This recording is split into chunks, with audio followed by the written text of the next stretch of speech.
Best health packages up to 80% discount. Tirumala Diagnostics. Balayya నీలవపుషే నవకింకిణీజాలజఘనాయ దిగంబరాయ శార్దూల దివ్యనఖభూషణభూషితాయ నందాత్మజాయ నవనీతముషే నమస్తే. భాగవత కథాసుధ తర్వాయి భాగంలోకి వచ్చాం. సుఖమహర్షి కృష్ణావతారంలో కంసవధ తర్వాత జరిగిన పరిణామాలన్నింటినీ పరీక్షణ్ మహారాజుకి తెలియజేస్తున్నాడు. కంసవధ తర్వాత బలరామకృష్ణులు ఇద్దరికీ ఉపనయనమైంది, విద్యాభ్యాసం అయింది. వాళ్ళు మధురకు మళ్ళీ తిరిగి వచ్చారు. గోపికలకి, నందుడికి, యశోదకి నేను తర్వాత వస్తానని తెలియజేశాడు. హస్తినా నగరానికి అక్రూరుని పంపించి అక్కడున్న వ్యవహారం అంతా తెలుసుకునేలాగా చేశాడు. ఆ తర్వాత ఏం జరిగిందంటే, కంసుడు మరణించిన తర్వాత ఆయనకి ఇద్దరు భార్యలున్నారు, అస్థి ప్రాప్తి అని. వాళ్ళిద్దరూ జరాసంధుని యొక్క కుమార్తెలు. జరాసంధుడు అనే ఒక రాక్షసు, ఒక రాజు. ఇతను ఏంటంటే ఒక రాజుగారికి ఒక మునివరం వల్ల పుట్టాడు. ఒక రాజుగారికి సంతానం లేదు జరాసంధుడి తండ్రికి. ఈ లేకపోయేసరికల్లా ఆయన ఒక మునిని తనకు సంతానం కోసం అడిగితే ఆయన ఒక మామిడి పండు ఇచ్చాడు. దాన్ని 2 భాగాలుగా కోసి ఇద్దరు రాణులకి ఇచ్చారు. ఇస్తే వాళ్ళిద్దరికీ చెరొక మాంసఖండము, ఒకే పిల్లవాడు 2 ముక్కలుగా జన్మించాట. రాణులు భయపడి చీదరించుకుని ఆ ముక్కలను బయట పారేయమన్నారు. ఈ బయట పారేసిన పిల్లవాడి శరీరపు భాగాలని ఆ దారిన పోతున్నటువంటి జర అనే ఒక రాక్షసి ఆ 2 ముక్కల్ని ఇట్లా దగ్గరికి చేర్చిందట. ఈ చేర్చేసరికల్లా వెంటనే పిల్లవాడికి ప్రాణం వచ్చి ఏడ్చట. జర వల్ల సంధింపబడ్డాడు కాబట్టి అతన్ని జరాసంధుడు అన్నారు. ఇతను మహాబలవంతుడు, కొంత రాక్షస ప్రవృత్తి ఉంది. రాక్షసి చేత కలపబడ్డవాడు కాబట్టి సహజంగానే దుర్మార్గుడు, బలవంతుడే కానీ అంత సత్ప్రవర్తన కలిగిన వాడుగా చెప్పబడ్డాడు. అయితే ఇతనికి ఈ అస్థి ప్రాప్తి అనే 2 కుమార్తెలని కంసుడికి ఇచ్చి పెళ్లి చేశాడు. కంసవధ తర్వాత కృష్ణుడు కంసుడిని వధించాక వాళ్ళు ఏడుస్తూ పుట్టింటికి వెళ్ళిపోయారు. ఈ వచ్చిన కష్టానికి, తన కుమార్తెల దుఃఖానికి కారణమైన కృష్ణుడి మీద పగపట్టేశాడట జరాసంధుడు. భూమి మీద యాదవుడు అనే వాడిని బతకనివ్వకూడదని భావించాడు. 23 అక్షౌహిణుల సైన్యాన్ని సమకూర్చుకుని మధురా నగరం మీదకి దండెత్తారు. ఆ వస్తున్న భయంకర సేనావాహిని చూసి మధురవాసులంతా భయకంపితులైపోయారు. కృష్ణుడు ఏమనుకున్నాడంటే, నా అవతార లక్ష్యం దుష్టులని వధించి భూభారాన్ని తగ్గించడం. భూభారాన్ని తగ్గించడానికే కదా పుట్టింది కృష్ణుడు. కాబట్టి ఇప్పుడు ఏం చేయాలి? జరాసంధుడిని వధిద్దాం. మొదట ఈ జరాసంధుడిని ఒక్కడిని ప్రాణాలతో వదిలిపెట్టాలి. వాడు మళ్ళీ కొన్నాళ్ళపోయాక మళ్ళీ వస్తాడు, రాకుండా ఉండడు. ఆసారి వచ్చిన వాళ్ళని మళ్ళీ వధించి మళ్ళీ జరాసంధుడిని వదిలిపెడితే ఇట్లా అతనితో పాటు వచ్చిన ప్రతి దుష్టుడిని వధిస్తే కానీ భూభారం తగ్గదని భావించి వాడే తీసుకొస్తాడు. జరాసంధుడే భూభారం తగ్గించేందుకు తోడ్పడతాడని భావించి యుద్ధానికి సిద్ధమయ్యాడు. ఆయన అట్లా భావించగానే ఆకాశం నుంచి 2 దివ్యరథాలు వచ్చాయట మధురలోకి. అన్న తమ్ముడు ఇద్దరు ఎక్కడానికి, వాటి నిండా దివ్య ఆయుధాలతోటి. అప్పుడేమన్నారు, అన్న శత్రువులను చూసావు కదా, పద ఈ దుష్టులే భూమికి బరువుగా పరిణమించారు, వీళ్ళని వధించి శిష్టరక్షణ చేద్దామని చెప్పాడు. సరే, రథాన్ని ఎక్కారు, విజృంభించారు, కవచాలు ధరించారు. వచ్చేసరికల్లా ఇద్దరు కలిసి బాగా హోరాహోరీ యుద్ధం జరిగింది. చివరికి జరాసంధుడి సైన్యం మొత్తాన్ని మట్టుపెట్టారు అన్నదమ్ములు ఇద్దరు కలిసి. జరాసంధుడిని పట్టేశాడు బలరాముడు, కానీ కృష్ణుడు వారించి వదిలిపెట్టాడు. వదిలిపెట్టేసరికి వీరులకి శత్రువు చూపించే జాలే భరించలేనిది. వీర మరణం మంచిది, వీరమరణం చాలా గొప్పది, స్వర్గం లభిస్తుంది. ఆ యుద్ధంలో దొరకంగానే నీ మీద జాలి పడుతున్నావు, నువ్వు వెళ్ళిపో అంటే దానికంటే మరణం చాలా మంచిదన్నమాట. ఇక ఏమీ చేయలేక దుఃఖిస్తూ అవమానంతో తపస్సు చేసుకుందాం అనుకున్నాడు. కానీ కొంతమంది మిగిలిపోయిన రాజులంతా బతిమలాడి అతన్ని మళ్ళీ మగధకి తీసుకెళ్ళిపోయారు. మధురలో వీళ్ళు విజయోత్సవాలు చేసుకున్నారు. ఈ కృష్ణుడు చెప్పినట్టే జరాసంధుడు మళ్ళీ వచ్చాడు, మళ్ళీ ఓడిపోయాడు. అట్లా పట్టిన పట్టు విడవకుండా 17 సార్లు మధుర మీద దండయాత్రలు చేస్తూనే ఉన్నాడు. ప్రతిసారి కృష్ణుడు బలరాముడు యుద్ధం చేయటం, వచ్చిన వాళ్ళందరినీ చంపేయటం, జరాసంధుడిని వదిలిపెట్టడం. ఈలోగా నారదుడు కాలయవనుడు అనే వాడి దగ్గరికి వెళ్ళాడట. అతను బలిష్ఠుడు, మహావీరుడు, యుద్ధప్రియుడు. అయితే ఇతనికి ఏంటంటే, కాలయవనుడికి జన్మతః యాదవులతోటి శత్రుత్వం ఉంది. యాదవుల చేతిలో మరణించడు అతను, యాదవుల చేతిలో మరణం లేదు అతనికి. వాళ్ళంటే ఇష్టం లేదు, కానీ వాళ్ళ వల్ల ఇతనికి మరణం లేదు. శివుడి దగ్గర వరం పొందాడు. అది అతని యొక్క ఆయుధంగా ఉందన్నమాట. ఏం చెప్పాడంటే, నువ్వు గొప్పవాడిని భావిస్తున్నావు, 23 అక్షౌహిణులతో వచ్చిన జరాసంధుడు అనే మహావీరుణ్ణి జయించిన యాదవ వీరుడు ఒకడు మధురలో ఉన్నాడు. నువ్వు జయించగలిగితేనే, అతన్ని గనక నువ్వు జయించావా నిన్ను మహావీరుడని ఒప్పుకుంటారు అని ఎగసన దోశాడు. తోసేసరికల్లా కాలయవనుడు ఏం చేశాడు, 3 కోట్ల మంది మ్లేచ్ఛ సైన్యంతో మధురని ముట్టడిచ్చాట. ఇప్పుడు ఏమనుకుంటాడు, జరాసంధుడు పదే పదే యుద్ధంలో ఓడిపోయినా సిగ్గుపడి దూరంగా ఉండడు. ప్రతిసారి తన పరాభవానికి ప్రతిక్రియ చేయాలని భావించి వస్తూనే ఉంటాడు. ఇవాళ రేపో ఎలాగో వస్తాడు. ఇప్పుడు ఒకవేళ ఈ కాలయవనుడితో యుద్ధం చేస్తుండగానే వాడు వచ్చాడనుకో, అన్ని పక్కల నుంచి దాడి చేస్తే మధుర తట్టుకోలేదు. కాబట్టి పైగా ఈ మధుర అసలే అవమానంతో రగిలిపోయే జరాసంధుడు నేను దొరకలేదు కాబట్టి మధురా నగరం మీద పడతాడేమో, నగరవాసులను ఏదైనా చేస్తాడు కాబట్టి, లేదా వాళ్ళను పట్టుకెళ్ళిపోవచ్చు, చంపేయచ్చు, ఏదైనా చేయొచ్చు. కాబట్టి పౌరుల రక్షణ ప్రధాన కర్తవ్యం అని అనుకుని ఏం చేశాడట ఈయన, విశ్వకర్మని పిలిచి సముద్రంలో 12 యోజనాల వైశాల్యమున్న నగరాన్ని, దాని చుట్టూతా దుర్భేద్యమైన కోటగోడని నిర్మింపజేశాడు. విశ్వకర్మ తన తాలూకు ప్రతిభనంతా నైపుణ్యాన్నంతా ఉపయోగించి అద్భుతమైన నగరాన్ని తయారు చేశాడు. ఇంద్రుడు ఆ నగరానికి సుధర్మ అనే దేవసభని, పారిజాతం అనే కల్పవృక్షాన్ని కానుకగా పంపాడు. వరుణుడు కొన్ని వేల గుర్రాలు పంపాడట, అంటే ఉత్తమ జాతికి చెందిన గుర్రాలు పంపించాడు. దిక్పాలకుడైన కుబేరుడు, ఉత్తర దిక్పాలకుడైన కుబేరుడు అంటే ధనాధిపతి కుబేరుడు నవనిధులని పంపించాడు. ఇతర దిక్పాలకులందరూ ఈ నగరానికి విశేషంగా కానుకలు పంపారు. అట్లా ద్వారకాపురి సర్వాంగ సుందరంగా సకల సౌకర్యాలతోటి రూపుదిద్దుకుంది. ప్రజలు వచ్చి నివసించడానికి సిద్ధంగా ఉంది. కృష్ణుడు తన యోగ మహిమతోటి మధురానగర వాసులందరినీ ద్వారకకి తరలించాడు.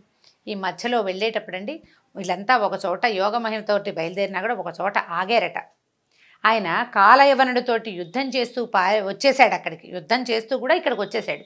అందుకని అన్ని రణ్చోడు రాయ్ అని చెప్తారు అక్కడున్న కృష్ణమూర్తిని. రణమును వదిలి వచ్చినవాడు అని, యుద్ధాన్ని వదిలిపెట్టి పారిపోయి వచ్చాడు అని. అక్కడ ఎంత బాగుంటుందో ఆ దేవాలయం, ద్వారకకి వెళ్ళే దారిలో కనిపిస్తుంది.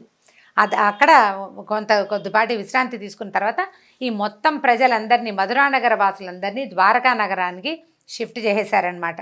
తర్వాత ఏం చేశాడు, ద్వారకకి తరలించి బలరాముడికి నగర రక్షణ అప్పచెప్పి తాను మధురకి తిరిగి వచ్చాడు. ఏమీ కంగారు లేకుండా నిరాయుధుడుగా ఒకే ఒక్కడు, సైన్యం లేదు, ప్రజలు లేరు, అన్నయ్య కూడా లేడు తోడు, ఒక్కడే వచ్చి కాలయవనుడి ముందు నుంచున్నాడు. నారదుడు చెప్పాడు గుర్తులు, ఇంత ఉంటాడు, ఇలా నల్లగా ఉంటాడు, ఇంతంత కళ్ళు ఉంటాయి, మెళ్ళో వనమాల ధరిస్తాడు, ఫలానా శంఖం ఉంది అతని చేతిలో, ఈ మాటలన్నీ చెప్పాడు. గుర్తుల్ని బట్టి ఇతనే కృష్ణుడని గుర్తించాడట కాలయవనుడు. నువ్వు నిరాయుధుడివి, నీ చేతిలో ఆయుధాలు లేవు కాబట్టి నేను కూడా నిరాయుధుడిగానే పోరాడతానన్నాడు. సరే, కాలయవనుడు సరేనని రథం దిగేసేసాడు, వచ్చాడు కృష్ణుడి దగ్గరికి. నిరాయుధుడిగానే పోరాడాలి. తన దగ్గర ఆయుధాలు లేనప్పుడు అవతల వాడు బాణాలు వేస్తే బాణం వేసిన వాడు అధర్మ యుద్ధం చేసినట్టు అయిపోతుంది. దిగి తన దగ్గరికి నడిచేస్తుంటే కృష్ణుడు పరిగెత్తడం మొదలుపెట్టాడు. పరిగెత్తేసరికల్లా అతన్ని తరుముతూ కాలయవనుడు ఎందుకు పరిగెడుతున్నాడో ఆలోచించాల, యుద్ధకాంక్ష, విజయకాంక్ష, దాంతో కృష్ణుడు వెనకాలే పరిగెత్తించాడు. బాగా పరిగెత్తడము, కొంచెం అతను దూరంగా అయిపోగానే కాస్త నిలబడి వాడికి దొరికేలాగా చేయటం, దగ్గరికి రాగానే మళ్ళీ పరిగెత్తడం, ఇట్లా పరిగెత్తించి కృష్ణుడు ఒక గుహలోకి ప్రవేశించాడట. గుహలో ప్రవేశించేసరికల్ కాలయవనుడు చూశాడు ఈయన గుహలోకి వెళ్ళటం. ఈయన కూడా ఆ గుహల్లోకి ప్రవేశించేసరికల్లా ఆ గుహ లోపల కృష్ణుడు మాయమైపోయాడు. లోపలికి వెళ్ళిన కాలయవనుడికి గాఢ నిద్రలో ఉన్న ఒక మహాపురుషుడు కనిపించాడు. ఆయన పొడుగాటివాడు. ఎట్లా కనపడ్డాడు, ఈ నిలబడి పరిగెత్తుతున్నవాడు ఎంత ఉన్నాడో అంత వ్యక్తే అక్కడ పడుకున్నట్టు కనిపించింది. గుహలో చీకటిగా ఉంటుంది, సాకల్యంగా మనకేం కనపడుతుంది, ముక్కు మొహం కళ్ళు చెవులు అన్నీ ఏం కనపడవు, ఆకారం కనిపిస్తుంది కదా.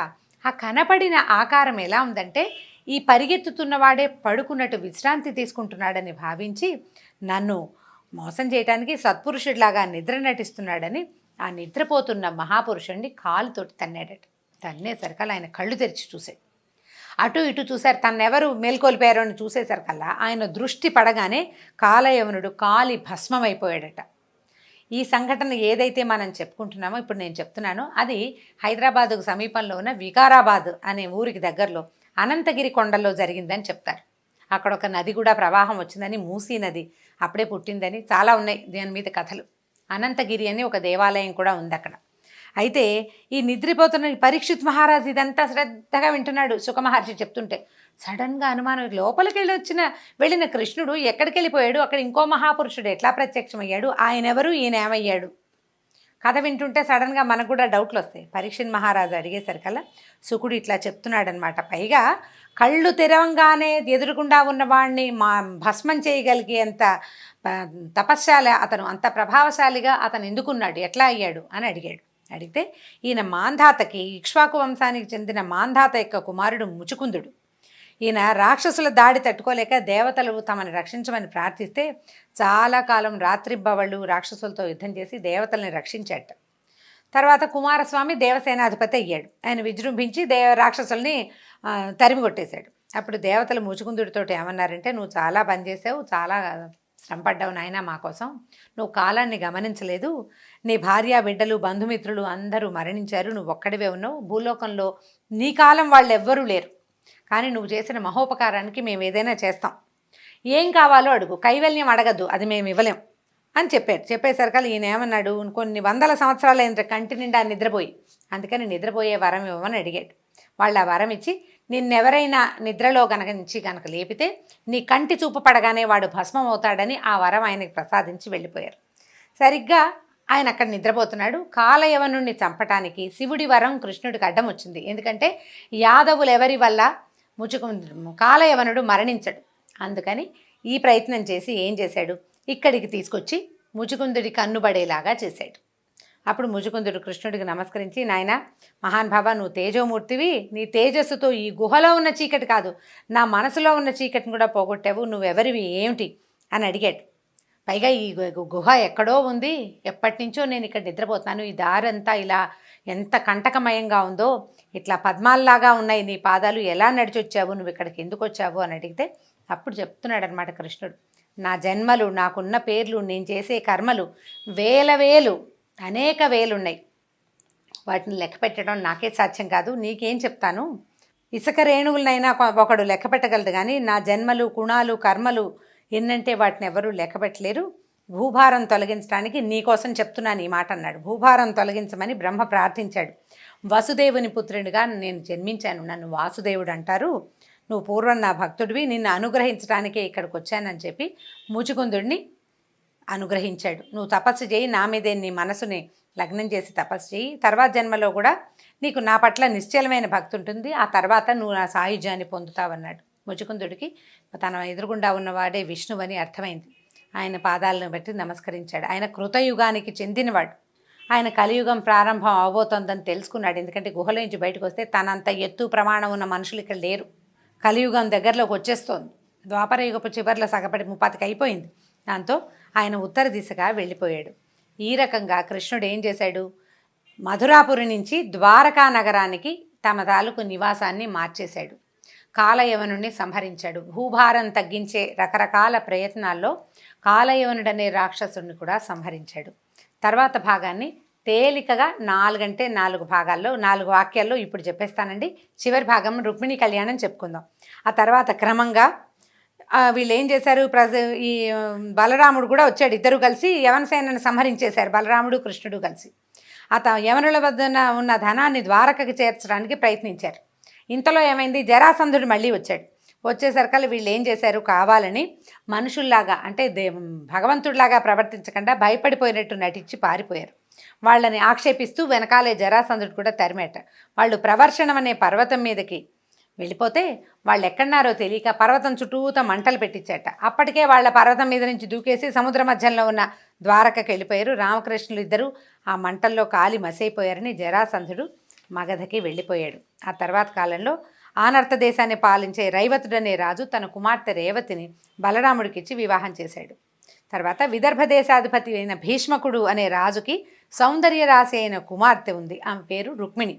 ఆమె లక్ష్మీదేవి అంశ. ఆమెని కృష్ణుడు వివాహం చేసుకున్నాడు అని సుఖమహర్షి చెప్పేసరికి సందేహం వచ్చింది పరీక్షిత్తుకి.